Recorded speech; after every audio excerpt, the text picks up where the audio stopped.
संस्कृत भाषा भारतर आत्मा अटे।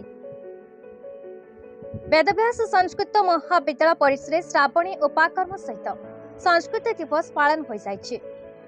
मुख्य अतिथि रूप में विशिष्ट वैदिक संस्कृत विद्वान सुरेश चंद्र भोई जोगदे संस्कृत भाषा देवभाषा भारतर आत्मा अटे। महर्षि वाल्मीकि होउछंती प्रथम श्लोक रचयिता। संस्कृत भाषा समस्त भाषा को मार्जित करिथाय कहिथले। महाविद्यालय अध्यक्ष डॉक्टर उमाकांत पंडा सभापतित्व करी श्रावण मासरे वेदर पठन पाठन श्रावण समस्त आर्यंकर कर्तव्य अटे बोली कहिथले।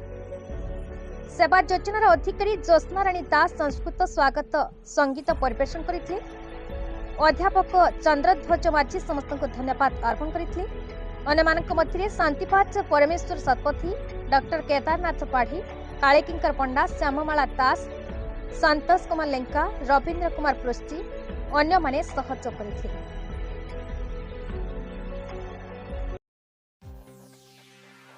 टिकलाल त्रिपाठी रिपोर्ट, भारत न्यूज।